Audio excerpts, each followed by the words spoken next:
hace muchos siglos, cuando en China estaba la dinastía Ming en su máximo florecimiento, de repente los Ming se enfrentaron con la invasión de los mongoles. Habían empezado ya la construcción del muro, pero ellos seguían metiéndose por todas partes. Mientras tanto, en el sur de la China, dos jóvenes chinos se enamoraron profundamente. Li Qing se llamaba ella y Yoi Peng se llamaba él. Se enamoraron profundamente y cuando tenían planes ya para el matrimonio, le dieron la noticia a Yoi Peng que tenía que marchar hacia la guerra. Y entonces él no quiso irse a la guerra sin casarse primero. Y entonces se casó con Li Qing, estuvo el fin de semana y después partió para la guerra y le dijo, por favor, ámame siempre, que yo siempre te amaré. Y se fue Yoi Peng para la guerra.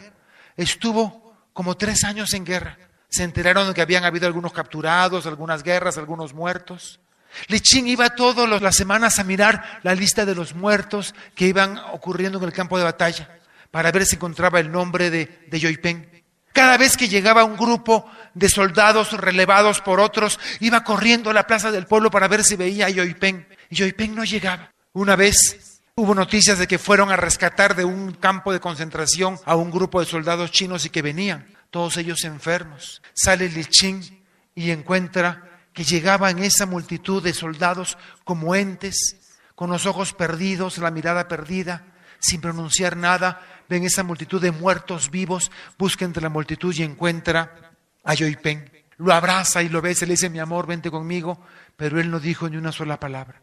¿Cuál habría sido el drama, el sufrimiento, las torturas, el martirio que había vivido Yoi Peng en la guerra, que no pronunciaba ni una sola palabra? Estaba allí como un mueble más, como un perrito más. Y entonces Li Qing amaba terriblemente y profundamente a Yoi Peng y quería verlo de su manera original. Y le dijeron que en el sur de la China había un sabio, que él era el único que podía prepararle los brebajes suficientes para devolverle la salud a su amado. Ella atravesó toda la China hasta el sur, llegó donde este sabio y le contó su drama, cómo amaba locamente a su esposo y su esposo se había vuelto un ogro, que solamente hacía gruñidos, que huía de todo tipo de cariños, que estaba más bien asustado, que era un loco, un demente, y que le pedía por favor al sabio que le hiciera un brebaje capaz de devolverle la libertad, el amor, volver a su marido al que fue. Y el sabio le dijo, mira, lo que me pides es casi imposible. Sin embargo, si estás dispuesto a asumirlo, podemos lograrlo. Dígame lo que tenga que hacer, que yo estaré dispuesto a hacerlo. Necesito 3 garras de un tigre de Bengala vivo. 3 garras cortadas a un tigre de Bengala vivo, porque con esas garras podré preparar el brebaje para devolverle la salud a tu marido. Y entonces Li Qing dijo, pero yo ahora ¿qué hago? De un tigre vivo, ¿yo qué voy a hacer? Y se averiguó y allí escuchó que cerca del bosque de bambú, allí vivían los tigres. Y fue a una aldea lo más cercana, buscó un guía y un guía le dijo, yo sé en qué lugar vive un tigre de Bengala, pero la voy a dejar a cierta distancia porque ellos vuelan y nos pueden matar. Li Qing fue, miró a lo lejos el tigre, preparó una olla de arroz con carne, fue, se la dejó al tigre, se alejó.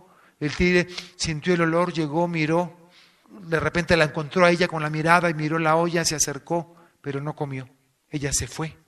A la mañana siguiente, cuando va a ver, la olla estaba vacía.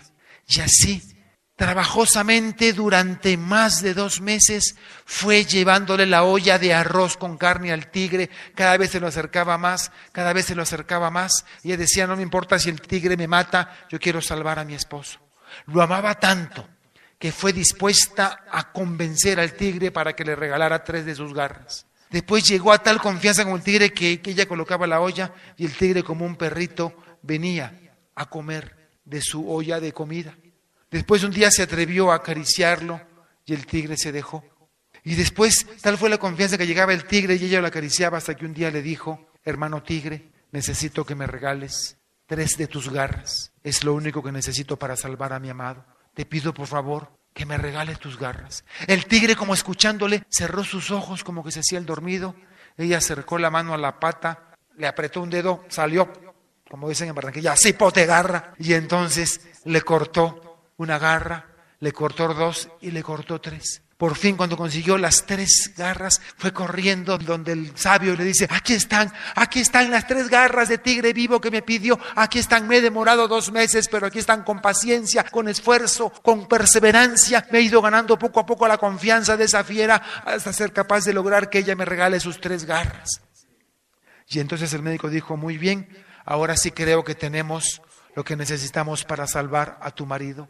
Agarró las 3 garras y las tiró al fuego de la chimenea. Oiga, ¿qué le pasa? Usted está loco, me ha costado 2 meses. Y le dijo: no, yo no necesitaba las garras, necesitaba en ti la capacidad y la disponibilidad de que seas capaz de domar a un tigre. Y si eres capaz de a una fiera feroz lograr que ella por amor te entregue sus garras, que es su arma para el ataque, con esa perseverancia, con esa dedicación, podrás también cambiar el corazón herido de Yoipén y lograr que sea el amado que tú siempre tuviste. Mis queridos hermanos, el tema que me pidieron que compartiera hoy con ustedes es el valor redentor del dolor, el valor redentor del sufrimiento. Qué difícil hablar del sufrimiento a una sociedad light, a una sociedad que huye del dolor, a una sociedad que huye de la enfermedad, a una sociedad que en cualquier casa uno abre el botiquín y la cantidad de analgésicos, la cantidad de medicamentos para el dolor son cada vez más grandes. A uno le duele la cabeza, se toma entonces un dolor para la cabeza. Le da gripa, se toma un medicamento para la gripa.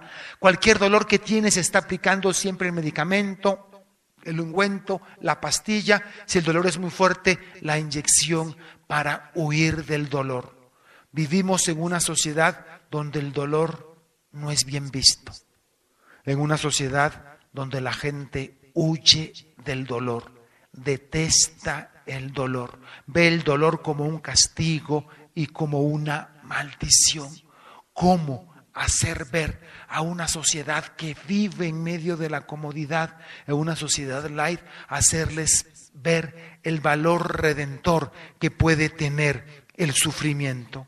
Si nos vamos a la carta de San Pablo a los Colosenses, en el capítulo 1, verso 24, nos encontramos con uno de los textos más difíciles de entender en la Biblia, pero que San Pablo fue capaz de sintetizar en un solo versículo. Ahora me alegro de padecer por ustedes, pues así voy completando en mi cuerpo y en favor del cuerpo de Cristo, que es la Iglesia, lo que aún falta al total de sus sufrimientos. Suplo en mi carne lo que falta al sufrimiento de Cristo por su Iglesia. Y empieza la primera parte diciendo: me alegro de padecer por ustedes. Palabras incomprensibles para una sociedad que huye del dolor. Me alegro. Quiere decir que a San Pablo le está trayendo alegría la oblación, el ofrecimiento de su propio dolor, de padecer. Quiere decir que San Pablo nos está hablando del precio a pagar, que es el padecimiento, el sufrimiento. Me alegro de padecer por ustedes, o sea, a favor de ustedes, o sea, a favor de otro. Sufrir a favor de otro, sufrir en lugar de otro, sufrir por otro. Pablo descubrió, más bien se metió en el misterio del sentido salvífico del sufrimiento. Mis queridos hermanos, el sufrimiento está íntimamente ligado al ser humano. El dolor forma parte misma de la identidad humana. Es más, los 2 momentos, los 2 paréntesis en los que se mueve toda nuestra existencia están marcadas indeleblemente por el dolor: el parto y la muerte. Nuestra entrada a este mundo y nuestra salida a este mundo están íntimamente vinculadas y ligadas con el sufrimiento y con el dolor. Porque aunque la mamá se ponga la epidural y le hagan la cesárea y no sienta nada, el niño que viene a este mundo sufre un trauma terrible. Vi por un canal de cable un parto al revés, ¿Cómo que un parto al revés, padre Charlie? Sí, un parto donde el protagonista no era ni el médico, ni los abuelitos, ni los papás, ni la mamá, ni los hermanitos, sino donde el protagonista del parto era el mismo niño. Le colocaron sensores al niño, desde el vientre de la mamá empezaron a monitorear todos sus signos sensibles, y en el momento en que el niño estaba más gordito, más feliz en el vientre de su mamá, calientito, sin preocuparse por comer, con el amor de mamá, cuando el niño estaba en su mejor desarrollo, en su mejor momento de la vida, cuando el niño estaba feliz en el vientre de su mamá, de repente, violentamente, traumáticamente se ve expulsado de su universo.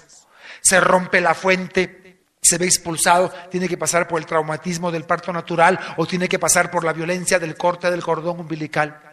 Tiene que aprender a respirar con sus pulmones, tiene que aprender a alimentarse con su propia boca. Es un dolor y un trauma inenarrable.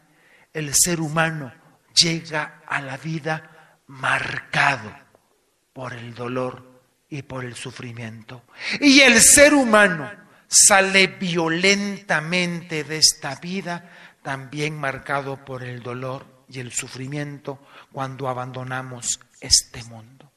Y si el punto de partida y el punto de final están marcados por el dolor, ¿no podríamos decir acaso que entonces la vida del hombre se mueve misteriosamente en medio del dolor? ¿Cómo podemos negar lo que es propia nuestra identidad? ¿Cómo podemos negar con lo que hemos nacido y con lo que moriremos? El darle la espalda al dolor es darle la espalda a nuestra propia realidad antropológica de seres humanos. El sufrimiento está íntimamente ligado al ser humano. La redención de la humanidad se realizó también mediante la cruz de Cristo, de su sufrimiento. Mis queridos hermanos, cuando hablamos de sufrimiento humano, la palabra sufrimiento suscita compasión. Ay, pobrecito, está sufriendo de cáncer, pobrecito, está sufriendo esta enfermedad. Suscita respeto. Una persona que sufre, que vive el sufrimiento, que vive un cáncer, que vive una enfermedad terminal, suscita respeto de sus familiares y de sus seres queridos porque está viviendo estoicamente el dolor. Y también el dolor atemoriza. El dolor atemoriza. Huimos. A veces huimos del dolor, huimos de las personas que sufren, huimos, hay un accidente, hay alguien está que se le sale la sangre y entonces en vez de ayudar preferimos salir corriendo. Porque nos atemoriza el sufrimiento y el dolor. Estamos negando algo que es propio de la naturaleza humana. El hombre, mis queridos hermanos, sufre de modos diversos. Y estos sufrimientos no son siempre considerados por la medicina. Por más que la medicina ha avanzado tanto y sus ramificaciones se multiplican exponencialmente casi hasta el infinito, porque cada vez hay más especializaciones de todo, sin embargo el dolor se escapa incluso del mundo de la medicina, va más allá. No siempre es considerado por la medicina, porque la medicina solamente contempla un dolor. ¿Cuál es este dolor? El dolor físico. El dolor del cuerpo, pero nos estamos olvidando de otro dolor, posiblemente más profundo, más arraigado, más fuerte, aunque no se exprese en un dolor físico, sino me refiero al dolor moral, al dolor del alma, al dolor que uno sufre por la traición, al dolor que uno sufre por el engaño, al dolor que uno sufre por el remordimiento de haber hecho algo malo, al dolor que uno sufre por haber dañado a un ser querido, el dolor que uno sufre por la ingratitud, por el maltrato. Hay una canción que se suele cantar en el acto penitencial para un Dios que conoció la tentación, del amigo la traición. Yo te pido, me perdones, Dios amigo. Jesucristo también vivió la traición. ¿Acaso la traición no puede entrar en el campo de un dolor muchas veces más profundo y más arraigado que el dolor físico, que el dolor del cuerpo, que con un analgésico, que con una inyección, con un fuerte analgésico se puede curar y se puede combatir? Pero ¿qué analgésico hay para curar el dolor del alma, el dolor del espíritu, el dolor del corazón, el dolor del sufrimiento moral? Mis queridos hermanos, nos une a los animales el dolor físico. El dolor del cuerpo, el dolor físico lo sufren los animales. A un perro tú le puedes pegar, le puedes tirar un latigazo, le puedes patear. Si el perro sufre. Pero en cambio el dolor moral es única y exclusivamente patrimonio del ser humano. Un perro sufre y sufre en el momento que sufre y se le pasó. Pero el hombre es el único ser en la creación que sufre y es consciente que está sufriendo. Es consciente de su dolor. Eso es propio al hombre. La Biblia, mis queridos hermanos, el gran libro de la esperanza que tenemos como fuente de la revelación de los cristianos, la Biblia puede ser también conocida como el gran libro del sufrimiento. ¿Acaso no nos narra escenas de esclavitud, de muerte, de traición, de enfermedades, de dolor, de guerras, de sufrimientos, de infidelidades y de la propia muerte? El sufrimiento moral, mis queridos hermanos, también se somatiza en el propio cuerpo. Hay sufrimientos que tienen origen en el cuerpo y terminan en el cuerpo, pero los sufrimientos que se originan en el alma, esos son capaces de meter sus raíces incluso en el propio cuerpo. Hay personas que cuando sufren dolor, cuando sufren tensión, cuando sufren estrés, o se brotan de granos, o se brotan, o se les da algún tipo de dolor físico o algún tipo de repercusión en su organismo. Me puse a investigar por qué del sufrimiento, por qué el hombre sufre. Y si la Biblia es el gran libro del sufrimiento, es allí donde nosotros tenemos que hurgar, es allí donde nosotros tenemos que buscar. ¿Qué es el sufrimiento? ¿Cómo entender el sufrimiento? ¿Cómo vivir el sufrimiento? Mis queridos hermanos, bíblicamente el hombre sufre cuando experimenta un mal. Bíblicamente el cuerpo sufre cuando experimenta un mal. El miércoles hace 10 días me comí por allí alguna comidita por fuera y me intoxiqué. Esa noche me pasé toda la noche llamando a Hugo. Me pasé toda la noche llamando a Hugo y también me pasé toda la noche en contacto directo. Ustedes me entienden. Me tocó llevarme la almohada para el baño. Y al día siguiente hidratación, agüita, sales orales, Gatorade, tomar de a poquitito hasta volverme a hidratar. ¿Qué había pasado? Comí una comida mal. Mis queridos hermanos, el sufrimiento está íntimamente ligado con el mal. Así como una comida malograda te causa sufrimiento y enfermedad, de igual manera la experiencia del mal nos lleva también a la experiencia del sufrimiento. En la palabra de Dios esto es claro. Bíblicamente el hombre sufre cuando experimenta el mal. El hombre prueba el mal. Y entonces al probar el hombre el mal se hace sujeto de sufrimiento. Y puede ser sujeto de sufrimiento de manera activa y pasiva. De manera activa cuando él mismo produce el mal. De manera pasiva cuando él recibe el mal. Pero cuando uno incluso se hace mal a uno mismo. Después inclusive de haber pasado el mal queda el sufrimiento pasivo, el remordimiento. El sentimiento de culpa, el reato de habernos embadurnado con el mal y con el pecado. Entonces no se puede hablar de sufrimiento si no va íntimamente ligado con el mal. Y cuando hablamos del mal, ¿a qué nos referimos? ¿Qué cosa es el mal? No se puede hablar del mal sin relacionarlo con la otra cara de la moneda, la carencia, la violación y el maltrato a un bien. ¿Cómo les parece? Fíjense qué interesante cómo vamos analizando la situación del sufrimiento y del dolor. Entendemos el sufrimiento y el dolor cuando el hombre se vincula con el mal. Y el hombre se vincula con el mal. Cuando se vincula con el mal es porque está atacando y afectando un bien. Sufrimiento, mal y bien están íntimamente ligados.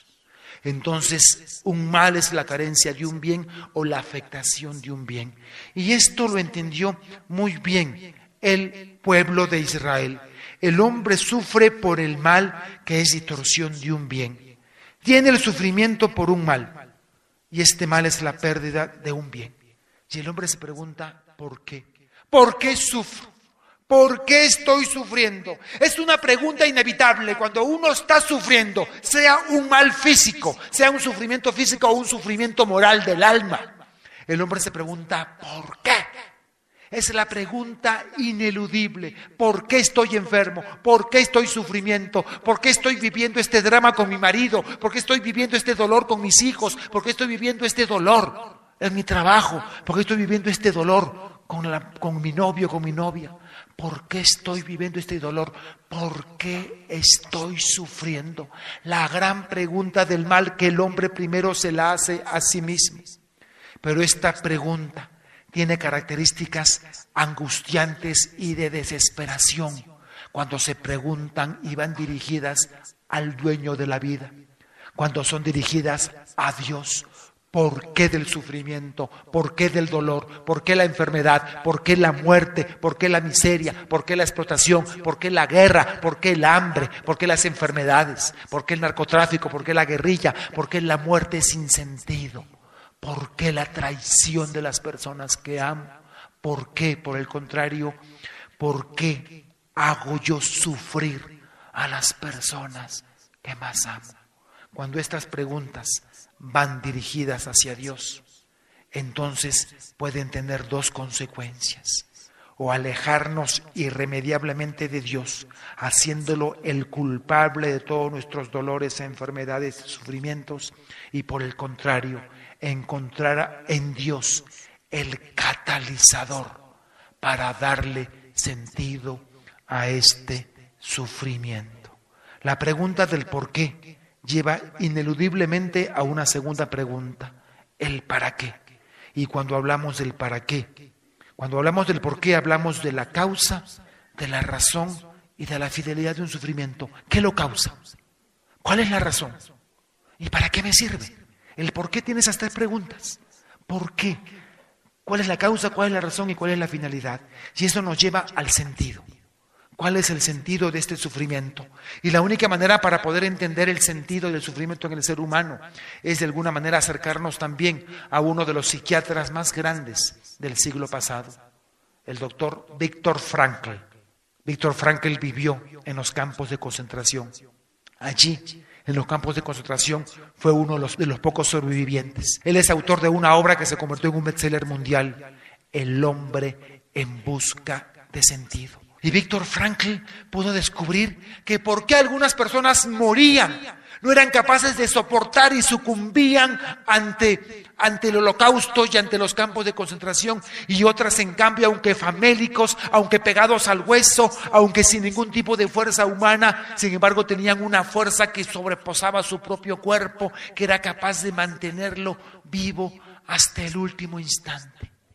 Discovery Channel está pasando últimamente una serie muy interesante que se llama Situaciones Límites, situaciones extremas, personas que han sobrevivido a la congelación, a la muerte, a heridas mortales, a desiertos, a flotar en el agua, personas que lograron sobrevivir mientras que sus compañeros sucumbieron. Estas personas lograron sobrevivir, y Discovery Channel no hace otra cosa más que retomar lo que Viktor Frankl descubrió en los campos de concentración. Lo único que hace que unos sobrevivan donde otros mueren es el sentido que le damos a nuestro sufrimiento, al dolor que estamos viviendo, al dolor que estamos padeciendo.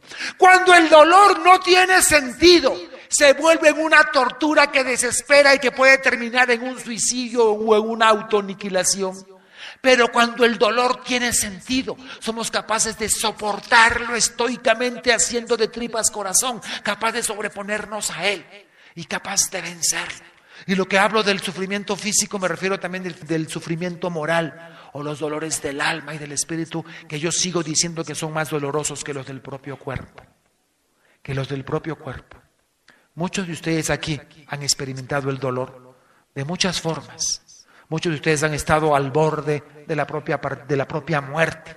Yo miro aquí, por ejemplo, a mi hermano Julito Fernández, que ha sido un hombre que ha estado muchas veces a punto de abandonarnos. Sin embargo, tiene más vidas que un gato y sin embargo sigue aquí luchando. ¿Por qué otros sucumbieron por qué unos sucumbieron donde otros fueron capaces de sobreponerse? Y es el sentido del sufrimiento. Y ese es lo único que es capaz de darnos ese sentido sobrehumano, de vencernos a las calamidades, como nos mostraba el Discovery Channel. ¿Saben qué era? Esas personas, ¿por qué sobrevivieron?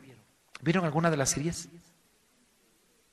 Por su esposa, por sus hijos, por sus bebitos, por sus seres queridos, por el amor que sentían de ellos y porque sabían que tenía que sobrevivir, porque lo necesitaban a él para seguir luchando en esta vida y en este valle de lágrimas. Víctor Frankl descubrió que aquellos que tenían esperanzas de algún ser querido fuera del campo de concentración fueron los que sobrevivieron. Cuenta de uno de sus mejores amigos que estuvo casi hasta el final, que cuando le llegó la noticia de que su mujer había muerto en un campo de concentración vecino, cuenta Víctor Frankl que al día siguiente su amigo no amaneció. Ambos eran muertos en vida, cadavéricos y famélicos. Sin embargo, algo los mantenía vivos y era la esperanza por el ser querido. Víctor Frankl es el padre de la logoterapia en la psicología contemporánea, una de las ramas de la psicología que busca precisamente ahondar en el sentido, en el dolor y en el sentido para vivir el dolor. Y Víctor Frankl ya después, una vez salido de los campos de concentración, llegó a colocar su consultorio, fue un psicólogo, un psiquiatra bastante reputado, y él cuenta una historia que a mí me gusta mucho. Él cuenta cómo hacía para darles a sus pacientes que tenían un dolor físico o moral, cómo darles a sus pacientes ese sentido capaz de soportarlo y de cargar la cruz y de luchar con ese dolor. Y cuenta la historia que una vez él estaba en su consultorio y llegó ya un hombre ya mayor, un hombre ya septuagenario, 74, 75 años. Y el hombre llegó hecho un moño de tembladera y de lloros y de desesperación. Y el doctor Frankl le dijo, ¿en qué lo puedo servir? Y este hombre le dijo, doctor, me quiero morir, no aguanto más, estoy sufriendo indeciblemente. La compañera de mi vida, el amor de mis amores, la mujer que me acompañó por más de 52 años, estuvo a mi lado, se ha ido. Se ha ido, mi vida no tiene sentido, no aguanto más, me quiero morir, no sé qué hacer, no sé cómo llenar las 24 horas del día, maldigo la hora en que me levanto y veo que ella no está y no sé qué hacer, de qué ocupar el tiempo, me hace mucha falta, estoy sufriendo indeciblemente, mi compañera de mi vida se me ha ido, me quiero morir. Y miren cómo resolvió Víctor Frankl el problema. Le dijo, y dígame amigo, ¿qué hubiera pasado si hubiera sido al revés? ¿Qué? Le dijo el hombre, no entiendo. Sí, ¿qué hubiera pasado si el muerto fuera usted? ¿Cómo estaría su mujer ahora? Pues estaría igual que yo, un manojo de nervios, sin ganas de vivir, desesperada, angustiada, muriéndose, viviendo la soledad y el desamparo de la persona que más ama, estaría sufriendo indeciblemente. Y le dice Víctor Frankl, ¡qué bueno! ¡Qué bueno qué! ¡Qué bueno que sea usted el que esté sufriendo y no ella! ¡Qué bueno que al haberse muerto ella primera usted la libró de que ella sufriera! ¡Qué bueno que sea usted el que sufre, que es más macho y puede aguantar y la libró a ella de ese dolor!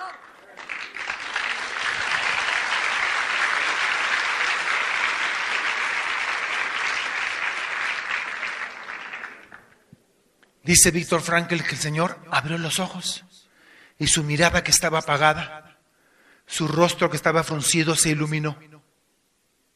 Y como con una sonrisa se le dibujó en su rostro. Y el hombre le dijo, sí es cierto, doctor, qué bueno que sea yo el que sufra y no ella. Dejó el consultorio y se fue. Y Víctor Frankl sabía que ese hombre llegó a su consultorio sufriendo indeciblemente y sin saber por qué sufría. Y ahora había salido de su consultorio sabiendo por qué sufría y que valía la pena sufrir porque estaba librando a la mujer que más amaba de su sufrimiento. Eso es darle sentido al sufrimiento. Ahora quiero hablarles de Elisabeth Kübler-Ross, una psiquiatra suiza, conocida como la doctora Muerte. No porque ser una promotora de la eutanasia como otros que llevan ese nombre, sino porque dedicó toda su vida al acompañamiento de los enfermos terminales y a punto de morir. Ella, como suiza, no vivió los campos de concentración. Sin embargo, cuenta que tuvo la oportunidad de visitar los campos de Auschwitz y Treblinka y llegó a un pabellón donde solamente tenían a los niños. Y cuando ella entró al pabellón donde habían estado los niños y donde habían muerto los niños, encontró raspadas en las barracas, ya sea en la madera o en la pared de lodo, de yeso, había encontrado mariposas, dibujos de mariposas, de gusanos y de mariposas. Y ella quedó admirada de la profunda reflexión de estos niños, al ser capaces de comprender que la muerte no era más que un tránsito, como el tránsito de la oruga que muere para nacer a una mariposa. A partir de allí, ella decidió encargarse única y exclusivamente a atender a los enfermos terminales. Y ella hasta antes de morir decía que más era lo que había aprendido de ellos que lo que ella realmente les había podido dar. Dice Elizabeth Kübler-Ross que el dolor y la cercanía de la muerte nos vuelve auténticos. No hay nadie más auténtico en sus sentimientos y en expresar su propia vida como un enfermo terminal. No tiene que aparentar, no tiene que usar máscaras, no tiene que desempeñar roles. Un enfermo terminal es auténtico y tiene una capacidad para identificar al auténtico del hipócrita, del que viene allí a visitarlo. Ay, sí, ¿cómo estás? Ay, sí, hola, ¿cómo estás? No, gracias, no.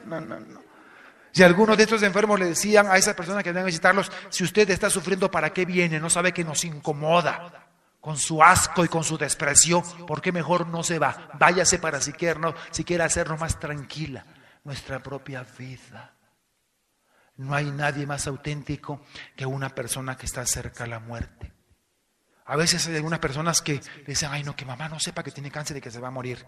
¿Tú crees que tu mamá no sabe? ¿Tú crees que una persona que se está muriendo no sabe que se está muriendo? Lo sabe mucho antes que tú. Sabe cuando su cuerpo no da más. Lo sabe mejor que nadie. Mis queridos hermanos, no cometan el error ustedes de negarle o ocultarle a una persona una enfermedad terminal, por más que tenga 12 años, 18 años, 35 años, 48 años o 69 años. Una persona tiene derecho a saber, tiene derecho a organizar su vida o lo que le queda de vida. Si a ti te han dicho, mire, su señora madre que tiene 68 años, tiene un cáncer terminal, le ponemos entre 3 y 6 meses, ay no, que no sepa nada porque se va a morir. Pues claro que se va a morir. Y aunque el choque pueda ser duro, es mejor que ella organice sus cuentas, organice sus cosas, se ponga efectivamente en paz con todo el mundo. Tiene derecho. Nosotros no tenemos en ningún momento la autoridad para abrogarnos el que ella no sepa para que no sufra. No tienes derecho a negarle a una persona la libertad para organizar su vida en el poco tiempo que le queda.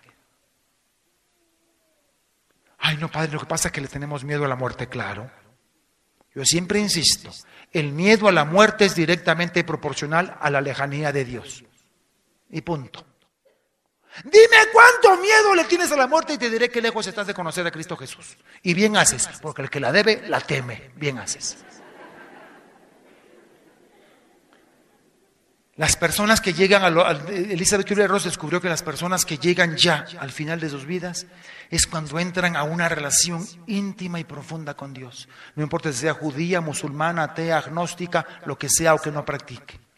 Pero se abren una sensibilidad con Dios, se ponen en paz consigo mismos, se ponen en paz con los que les rodean y están preparados en el momento de partir. Las personas terminales no desempeñan roles, son auténticas. Entonces, la pregunta sobre el sentido del sufrimiento y de la muerte pasa de nosotros, les había dicho, hacia Dios. ¿Y cuál es la respuesta? ¿Dónde encontramos la respuesta al sentido del sufrimiento? Si está en el mismo libro de la Biblia, pues vayámonos al mismo libro de la Biblia. Y hay un libro que por excelencia nos da la respuesta de Dios. El libro de Job. ¿Se acuerdan ustedes a los amigos de Job? Cuando Job se le había muerto a la mujer, los hijos, se le habían muerto a las hijas, le habían robado los camellos, se le había quemado todas las fincas, le habían asaltado y le habían robado todo. Al final le cayó una peste ahí, estaba todo lleno de llagas, tirado en el camino pidiendo limosna. Llegaron sus amigos, ¿y qué fue lo que le dijeron sus amigos? Alguna cochinada tienes que haber hecho, por eso Dios te está castigando. Dios no es loco. Dios no es loco. Alguna cosa tienes, alguna porquería has hecho y por eso Dios te está castigando. ¿Y saben qué era lo más triste de todo? Que Job era un hombre inocente. Él no había hecho nada. Pero aquí podemos ver cuál era la concepción veterotestamentaria del Antiguo Testamento frente al sufrimiento y al dolor. Entonces para los amigos de Job, algo había hecho y por eso estaba sufriendo. Porque ellos veían el sufrimiento como justicia, como la pena por un pecado. Al mal del pecado corresponde el castigo que garantiza el orden moral. Si Dios es el que da el orden en el mundo, el orden en la creación, dice las cosas buenas y las cosas malas, y hay alguien que transgrede el orden de Dios, entonces Dios tiene que castigarlo, porque es la única manera para garantizar la unidad de todo el universo y de toda la creación. El que es el creador del orden tiene que preservarlo. Y todo aquel que atente contra el orden, de alguna manera tiene que recibir la punición correspondiente y proporcional al delito cometido. En el Antiguo Testamento la retribución estaba en esta vida. En esta vida. ¿Se acuerdan cuando Jesús y Pedro se encuentran con un ciego en el camino? ¿Qué es lo que le dice Pedro? ¿Qué le pregunta? Señor, ¿quién pecó? ¿Él o sus padres para que esté ciego? Y Jesucristo le dice, no, Pedro. Él está así para que se muestre la gloria de Dios. Pero entonces la concepción oriental, semita y veterotestamentaria era que el sufrimiento era nada menos que producto de la justicia divina como punición al pecado. Dios es un juez justo. Premia el bien y castiga el mal. Vámonos al libro de Daniel, del profeta Daniel, capítulo 3, versos 27 al 31. Quiero que escuchen, por favor, y entiendan el trasfondo de lo que les estoy diciendo en palabras del propio Daniel. Estaban desterrados, estaban en Babilonia. Muchos de ellos se sentían castigados por Dios, que Dios los había desterrado. Has hecho lo que debías, dice Daniel. Has actuado con lealtad, tu proceder es recto y tus sentencias justas. Has actuado con justicia al castigarnos a nosotros y a Jerusalén, la ciudad santa de nuestros antepasados. Has sido verdaderamente justo al descargar todo esto sobre nosotros a causa de nuestros pecados. Porque hemos pecado, hemos hecho el mal, hemos cometido toda clase de crímenes y nos hemos alejado de ti. No hemos escuchado tus palabras ni hemos observado tus mandamientos. No hemos hecho lo que tú nos mandabas para que fuéramos felices. Has sido justo al enviarnos todos estos males y al infligirnos todos estos castigos. El pueblo de Israel entendió claramente que su sufrimiento era debido a la corrección y a la justicia de Dios como consecuencia de la violación de un bien, o sea, haber desobedecido a Dios y haber caído en pecado. Sin embargo, nosotros vemos en Job que Job nos muestra más bien su sufrimiento es el sufrimiento de un inocente. El libro de los Macabeos se pregunta, ¿y por qué los jóvenes mueren? ¿Por qué los hombres mueren jóvenes en la guerra que tuvieron para liberarse del imperio, del reino seleucida? ¿Por qué los jóvenes, por qué los hombres mueren jóvenes? ¿Por qué el inocente sufre? Y entonces este sufrimiento es aceptado como un misterio que viene de Dios, nos llega de Dios y que es indescifrable. Mis queridos hermanos, el Nuevo Testamento ya da un paso más adelante. No todo sufrimiento es consecuencia de la culpa, como castigo del pecado.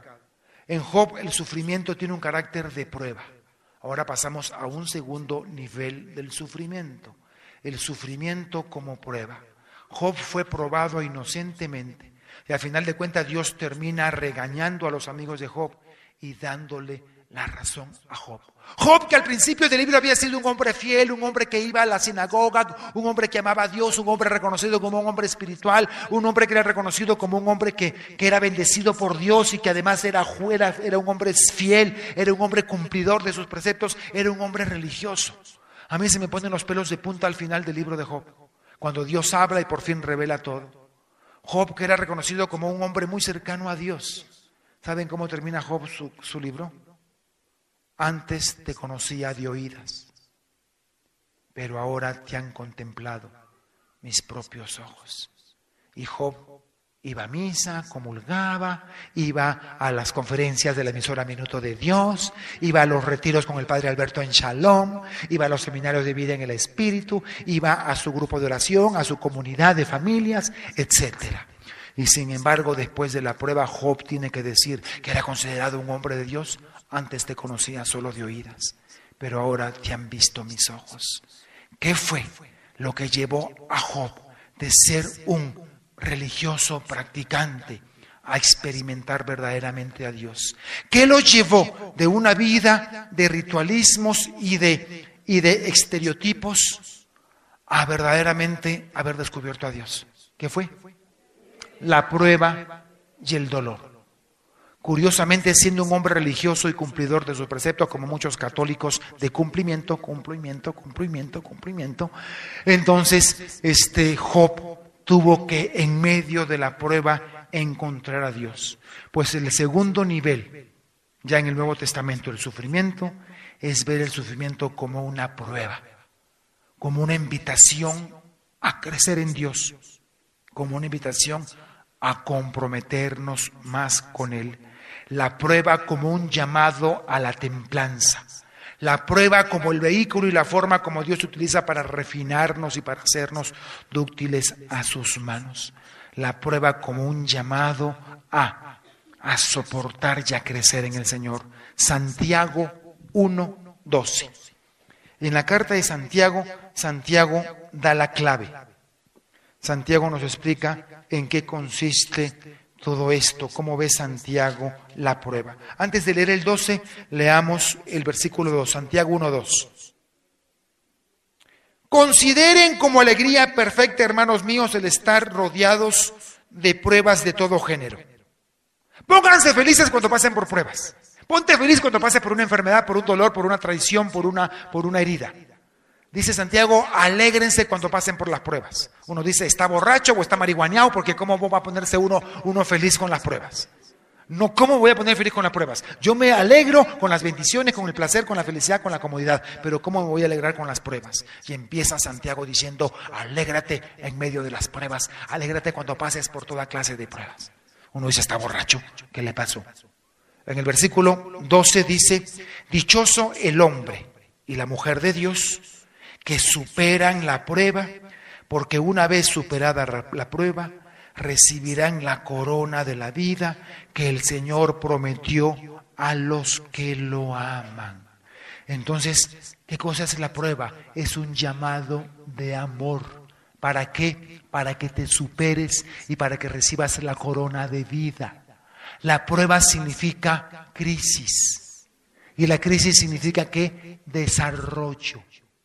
Una crisis significa que una etapa ha terminado y acabado, que tenemos que cambiar nuestra manera de vivir y de actuar y que necesitamos cambiar nuevas actitudes para enfrentar el nuevo reto. Y esto, por ejemplo, se aplica muy bien en las crisis matrimoniales. Cuando dos esposos están que se agarran de las mechas y se ahorcan mutuamente, cuando están en crisis, entonces eso significa que una etapa ha concluido. Eso significa que tenemos que revisar nuestra vida, cambiar de actitudes y acomodarnos a las nuevas circunstancias. Prueba significa crisis, pero prueba también significa desarrollo. O mueres en medio de la crisis, o sales triunfante en medio de la crisis. Es lo que nos dice Santiago 1:12. Bienaventurado el hombre, bienaventurada la mujer que soporta la prueba. porque recibirán al final la corona de vida que Dios ha prometido a los que le aman. Una crisis en tu familia, una crisis con tus hijos, una crisis en tu trabajo, una crisis de salud, una crisis laboral, te botaron, te echaron del trabajo, cualquier tipo de crisis puede convertirse en un medio para morir en el intento o salir victorioso de él. El hombre tiende a estabilizarse, el hombre tiende a acomodarse, el hombre tiende a la pasividad, el hombre tiende a quedarse pasivo. Y la vida nos exige movernos. ¿Y saben qué cosa es la prueba? ¿Saben cómo defino yo la prueba? Con todo el respeto que ustedes se merecen. La aguja en el rabo. Esa es la prueba. La aguja en el rabo para que, ¡ay!, para que te pongas en movimiento, para que te pellizques, para que te des cuenta que algo está pasando. Mis queridos hermanos, es que fíjense, es que hasta en el cuerpo ocurre lo mismo. El cuerpo tiene sus alarmas para decirnos que algo anda mal. Mi alarma fue hace 2 semanas llamar a Hugo. ¡Hugo! Entonces, quiere decir que el cuerpo me estaba dando una alarma que me había intoxicado. Entonces, esas alarmas que nos mueven el piso nos obligan a tomar correctivos. O tomaba correctivos y me hidrataba, o me deshidrataba y me moría. Y me enterraban allí en la taza higiénica. Bien, entonces, una de dos.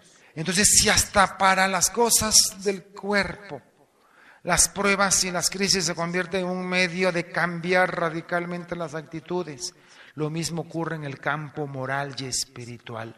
Las pruebas nos obligan a revisar nuestra vida, a descubrir que una etapa ha terminado y a comprender que una nueva etapa se levanta en nosotros y que nosotros tenemos que tomar cambios respectivos para manejar la situación. Si nos vamos al Sirácides o al Eclesiástico, depende de la Biblia que tengas, Eclesiástico, o si tienen la Dios habla hoy, Sirácides dice en Eclesiástico 2:1. A mí me gusta meter mi nombre. Hijo mío, Charlie, si te acercas al servir al Señor, prepárate para la prueba. Orienta bien tu corazón y mantente firme, y en tiempo de adversidad no te inquietes. Únete a Él y no te alejes, para que al final te veas enaltecido. Acepta lo que te venga y sé paciente en los dolores y humillaciones, porque en el fuego se prueba el oro, y los que agradan a Dios en el horno de la humillación. Hijo mío, hija mía, si estás dispuesta a seguir al Señor, prepárate para la prueba. La prueba es la preparación en la cual nos tensamos. Es la preparación para ver si soportamos y si podemos seguir adelante.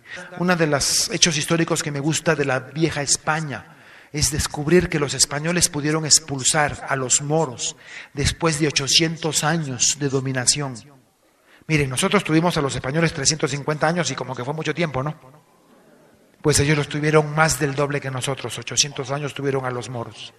¿Saben cuál fue el éxito que llevó a los españoles a expulsar a los moros que eran poderosos y ellos eran sus criados y sus esclavos? Las espadas de Toledo. Los herreros de Toledo son conocidos como los precursores del acero.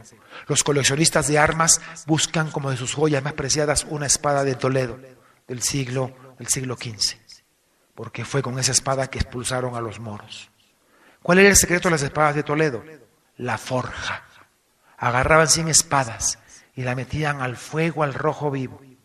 Y cuando estaba el rojo vivo, la pasaban para el yunque y le daban el martillo y le daban el martillo y le daban el martillo y le daban el martillo. Cuando se ponía gris, que se había enfriado, de nuevo para el fuego al rojo vivo, y entre el fuego y el yunque se fueron forjando las espadas de Toledo. De cada 100 espadas que iniciaban la forja, solamente 10 llegaban al final. Mi querido hermano, si quieres ser una espada de Dios, si quieres ser un discípulo de Dios, prepárate para la forja.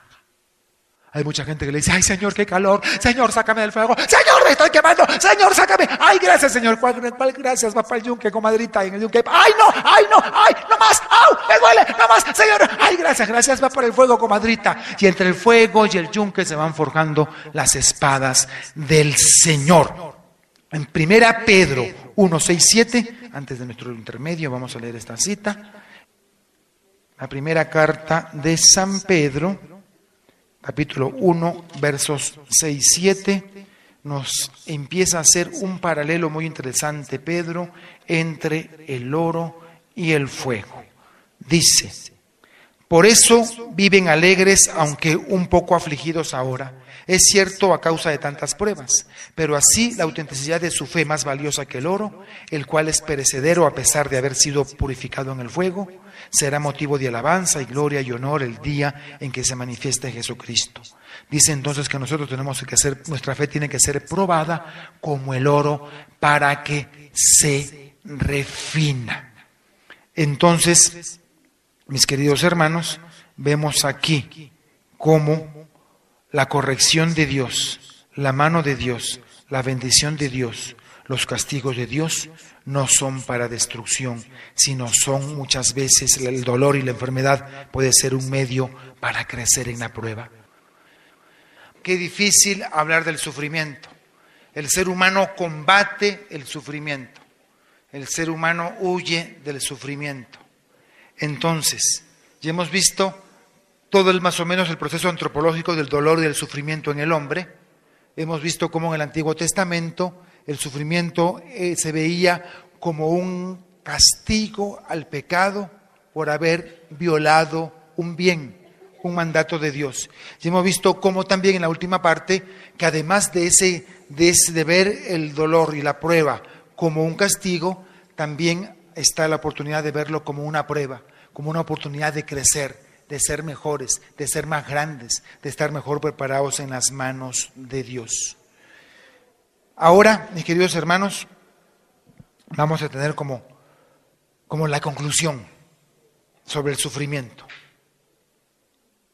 Jesucristo nos dio la mayor muestra de amor y nos demostró que lo que se había convertido en una maldición, convertirse en el vehículo perfecto de la liberación y de la redención. Jesucristo amó al hombre muriendo en una cruz. Algunos médicos declaran que la muerte en cruz es la más patética, la más dramática, la más dolorosa. En alguna oportunidad me llegó un email donde hablaban médicamente de todo, cómo afectaba el nervio ciático, cómo afectaba las distintas partes del cuerpo, y realmente fue una tortura la que vivió Jesús. Si algún mérito tuvo la pasión de Cristo de Mel Gibson, creo que fue la primera vez que se nos presentó la pasión de Cristo con toda su crudeza. Yo no pude soportar verla. Yo cerraba mis ojos en alguna parte porque decía, ya no más, no más. Y abría los ojos y seguía, no más, y cerraba los ojos. Me parecía un hombre masoquista el que había hecho esa película. Pero después me di cuenta que quiso de alguna manera reflejar lo que significó en Jesús el precio de redención del hombre. El vehículo por el cual Jesús salva al hombre es el sufrimiento. El sufrimiento que nosotros odiamos, huimos y que tratamos de disfrazar y de evitar con analgésicos es el que nos dio la redención y la vida. El amor es la fuente más rica sobre el sentido del sufrimiento. Juan 3:16, porque de tal manera amó Dios al mundo que entregó a su Hijo único, para que todo aquel que en Él crea no se pierda, sino que tenga vida eterna. Porque no envió Dios a su Hijo al mundo para condenarlo, sino para salvarlo. El que cree en el Hijo tiene la vida, el que no tiene al Hijo no tiene la vida. En Juan 15:13, en las puertas de Jerusalén, Jesucristo dice uno de los versículos más bellos de las Sagradas Escrituras. Un versículo que uno debería poner en sus tarjetas el día del amor y la amistad. Juan 15:13. Juan 15:13. Porque no hay amor más grande de aquel que da la vida por sus amigos. Y no está hablando cháchara. No era un político o un romántico. El día siguiente lo iban a tomar preso. Y de ahí caminaría a vivir con sus propias palabras lo que era su misión. Jesucristo vino a este mundo a cumplir una misión, pero no fue atropellado en su voluntad, no fue obligado incondicionalmente por su Padre a venir a morir. Él tenía la libertad. En Juan 10:28 nos dice que él tenía la posibilidad de tomar su vida o de entregarla, volverla a tomar. Que nadie se la quita, que él mismo la da. Fue la obediencia de Cristo en el amor supremo a los hombres, lo que nos dio la redención. ¿Cuál fue la misión de Cristo? Vencer el pecado y la muerte. Venciendo al pecado.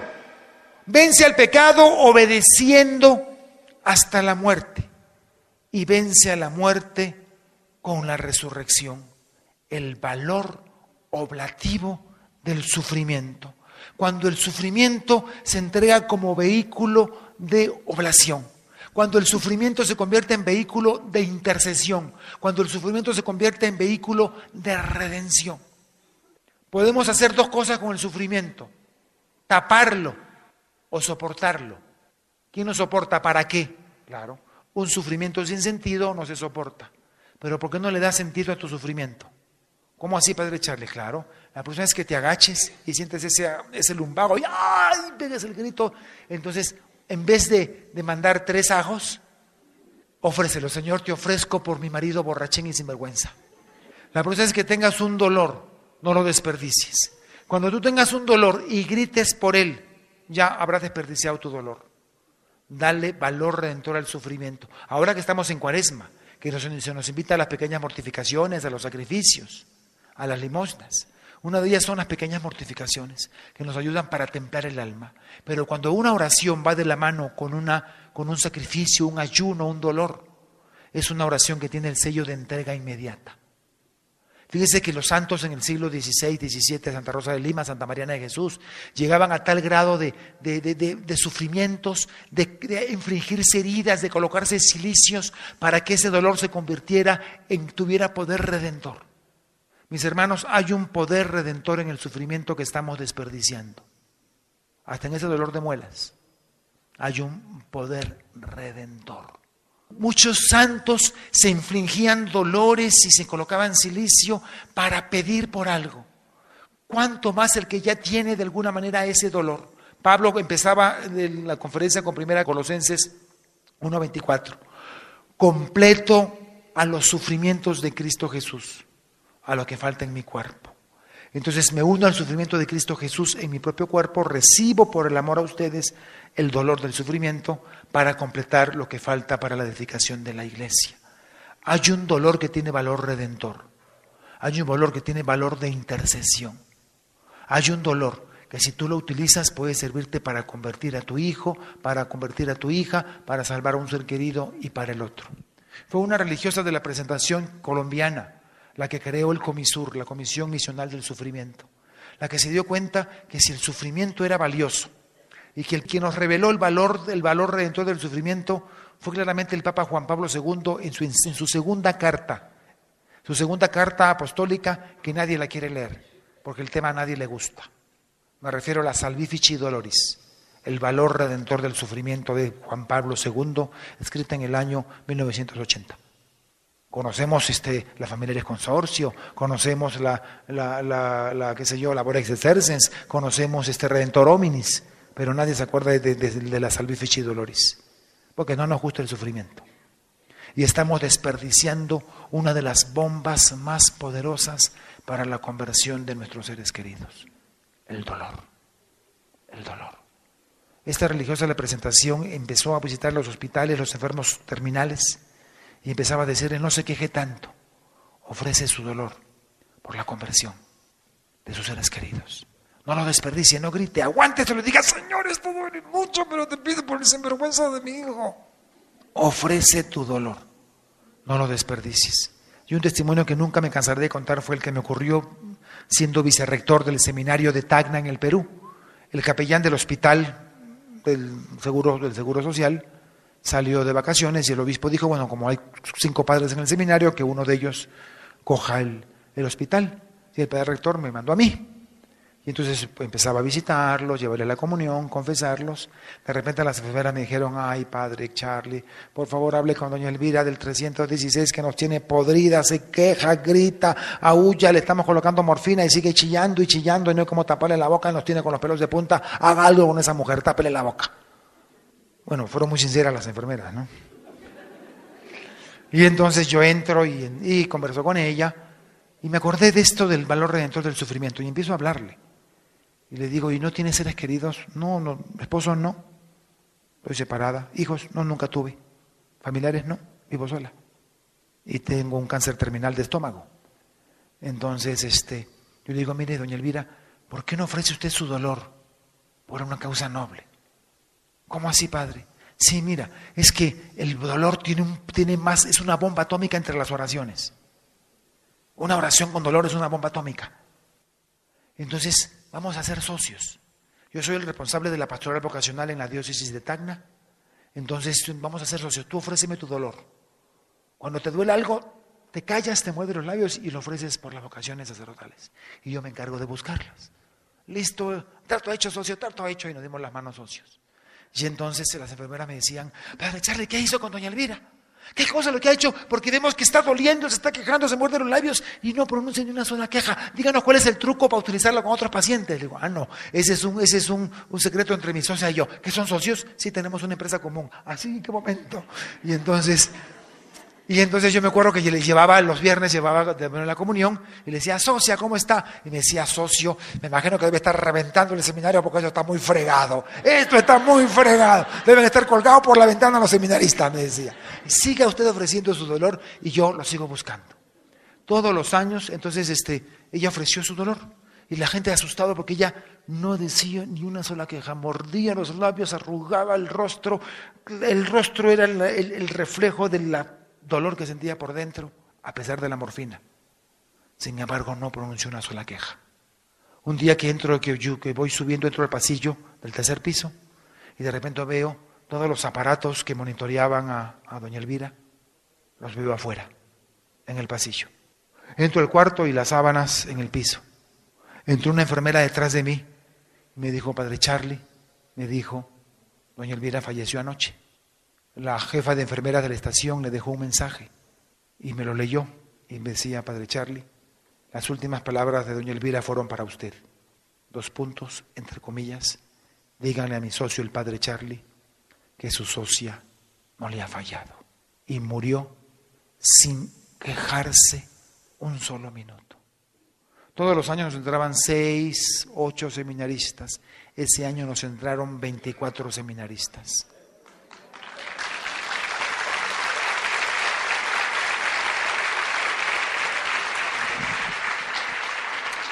Estoy exactamente haciendo lo contrario de lo que hace un cura carismático, que es sanar todos los dolores y las enfermedades. Hoy le estoy enseñándoles a que se lo aguanten, a que le den sentido, a que lo utilicen por una causa noble.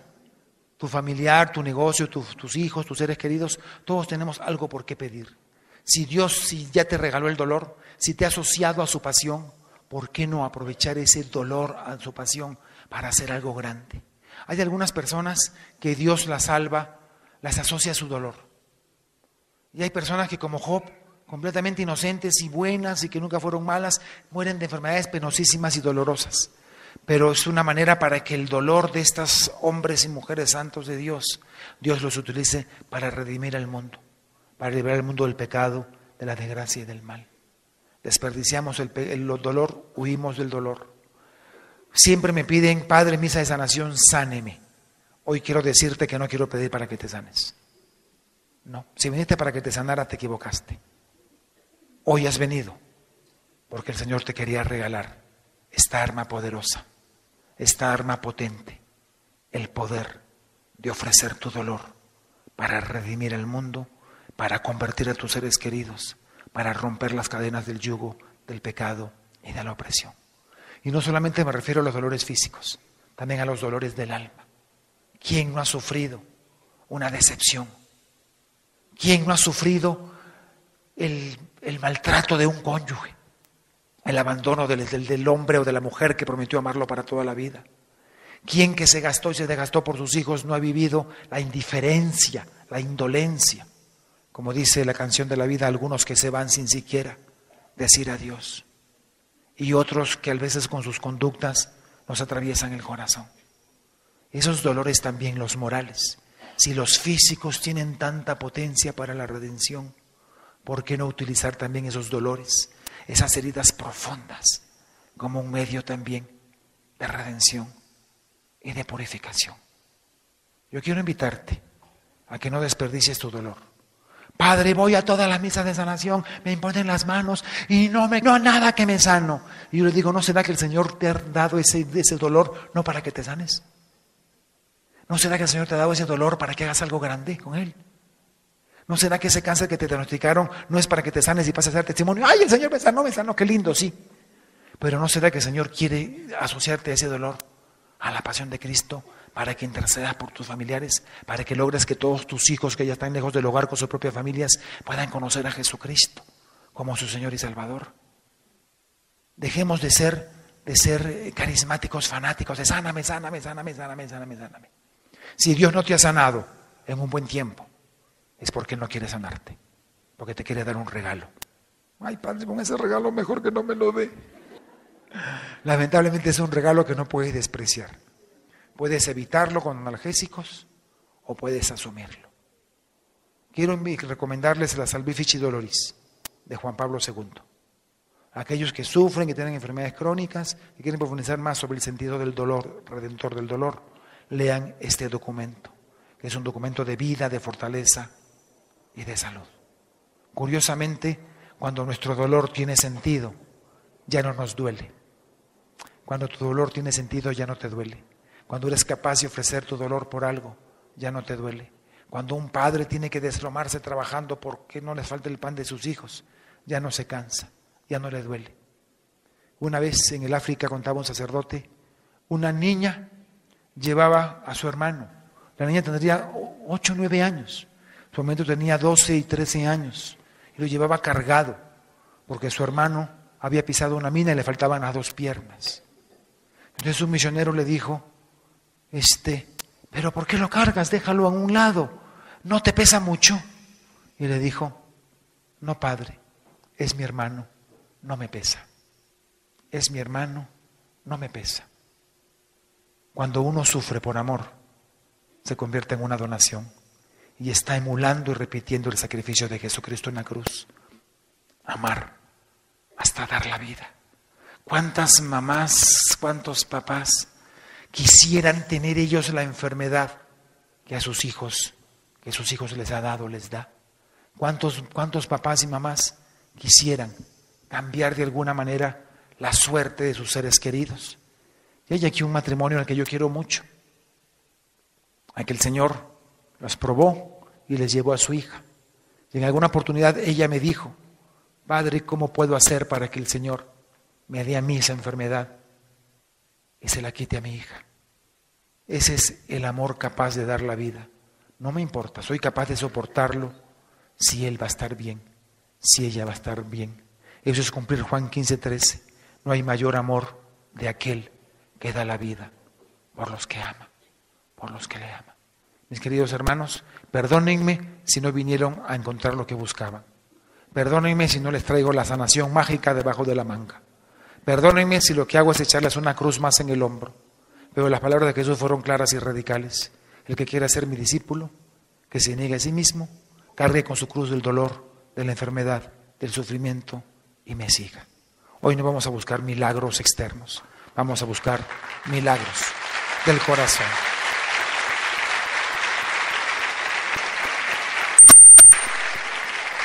Vamos a cerrar nuestros ojos. Padre de misericordia, te alabamos y te bendecimos, porque de repente vinimos por lana y salimos trasquilados. Te alabamos y te bendecimos porque aunque no entendemos qué es lo que nos está pasando, posiblemente vine enfermo y con dolor, pero hoy me has demostrado que puede mi dolor convertirse en una gran bendición para las personas que amo.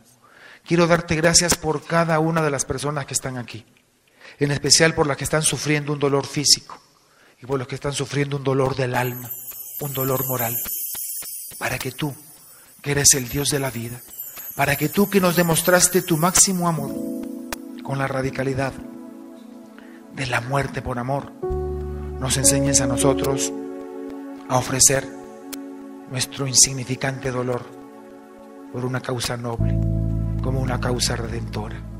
Si esta enfermedad, Señor, es para que nosotros nos purguemos de nuestros pecados, si hemos estado muy alejados de ti y hemos hecho perversidades y ahora estamos enfermos, comprendemos que puede ser el regalo que tú nos das para que purguemos nuestras faltas, o el regalo que tú nos das para interceder por nuestros seres queridos. Señor, aunque no lo entendemos, aunque nos cuesta comprenderlos, queremos que nos abras los ojos del alma y del espíritu, para que comprendiendo tu amor y tu misericordia, podamos utilizar este regalo mal recibido por muchos, no deseado por otros, evitado por la gran mayoría, pueda convertirse en la herramienta que yo necesito de salud, de transformación, de libertad, de conversión y de amor. Señor, si tengo que sufrir este dolor para que mis hijos te conozcan, para que mi esposo, mi esposa vuelva a ti, para que las personas que me ofendieron vuelvan a ti, Señor, gustosamente lo ofrezco. Hoy comprendo que este dolor puede ser un regalo muy grande que tú me llamas y me asocias a tu pasión, para completar lo que falta a los sufrimientos de Cristo por tu iglesia. Señor, no lo entiendo. Señor, no me gusta. Señor, pero no busco mi comodidad. Tú no buscaste tu comodidad cuando viniste a morir por nosotros. Con tu obediencia, Señor, venciste al pecado, y con tu resurrección venciste a la muerte. Ayúdame a mí, Señor, con mi obediencia a aceptar el dolor que me das. Y ayúdame, Señor, a darle sentido y conducirlo y dirigirlo para el bien de las personas que amo. Ayúdame a comprender el valor redentor del sufrimiento. Ayúdame a descubrir el poder de tu amor, de tu gracia y de tu misericordia. Señor, no entendemos tus caminos, pero los aceptamos. Danos la generosidad de aceptar esta cruz con la que tú nos asocias para purificarnos, para probarnos, para llevarnos más cerca a ti, y que sea canal de tu amor, de tu alegría, de tu gozo, de tu misericordia. Ven, Señor, tócame, lléname de ti. Ven, Señor Jesús. Ven, Señor Jesús.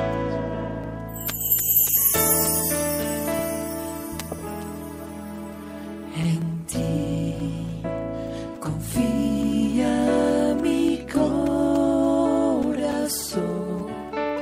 en ti reposa mi alma, mi ser descansa en ti, puedo ser feliz.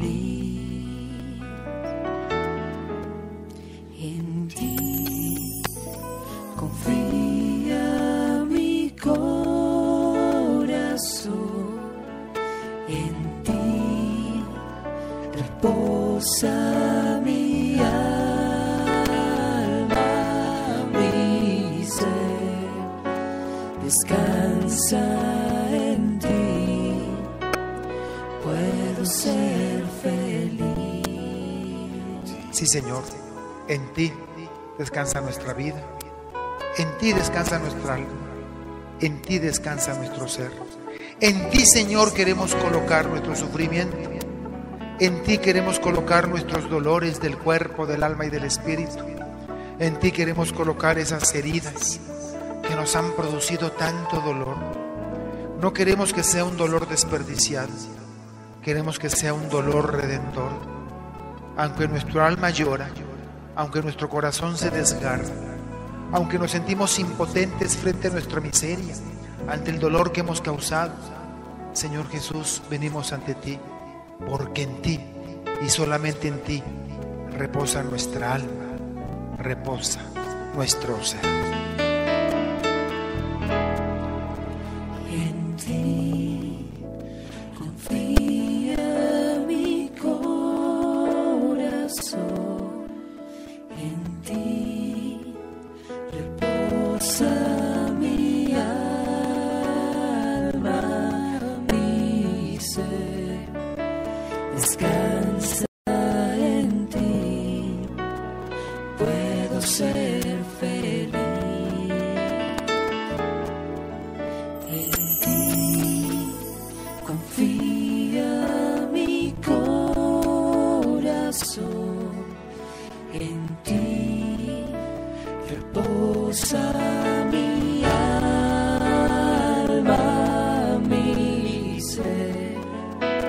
descansa en ti, puedo ser feliz. Sí, Señor, puedo ser feliz porque sé que está obrando tu perfecta voluntad, porque sé que son tus perfectos designios lo que conducen mi vida, porque tu perfecta voluntad, Señor, me ayuda a comprender que este dolor tiene valor redentor, que este dolor puede servirme puede ser la respuesta a mis oraciones ante el drama que vive mi familia. Te ofrezco mi dolor, Señor, para que se haga tu perfecta voluntad en mí. Porque sé que estás obrando tu perfecta voluntad en mi vida, estás obrando tu perfecta voluntad. Porque sé que estás obrando tu perfecta voluntad en mi vida, estás obrando tu perfecta voluntad. Acepto, Señor, tu voluntad, aunque no la entiendo, aunque no la comprendo, aunque no la quiero, aunque no quiero el sufrimiento, habiendo sido posiblemente yo la agente que lo causé. Señor, acepto tu voluntad, creo en tu voluntad, ayúdame a ser obediente a tu voluntad como lo fue tu Hijo Jesús. Estoy convencido y sé, Señor, que tu perfecta voluntad se hace en mí, en todos mis seres queridos.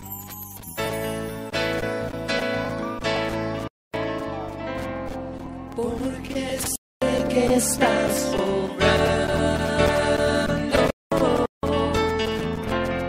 tu perfecta voluntad en mi vida, estás obrando tu perfecta voluntad. Si quieres, si estás dispuesto a aceptar la voluntad de Dios en tus dolores, en tus sufrimientos, en las heridas de tu alma, aunque no las comprendas, demuéstralo con un gesto concreto, en perfecto silencio, con los ojos cerrados. Si aceptas la voluntad de Dios en tu dolor y en tu enfermedad y en tu sufrimiento, ponte de pie. En este momento, ponte. No lo hagas porque los otros lo hacen. Señor, me pongo de pie, porque al ponerme de pie, Señor, comprendo que tú has entrado en mi vida. Señor, ¿qué sería de mí si no te hubiera encontrado? Señor, ¿qué sería de mí si no hubiera llegado a mi alma? Como un pájaro que muere en el suelo. Sería un ciervo que va por las corrientes de aguas en el desierto. Señor, si tú no hubieras llegado a mí, Señor, si tú no me hubieras encontrado, Señor, ¿qué sería de mí?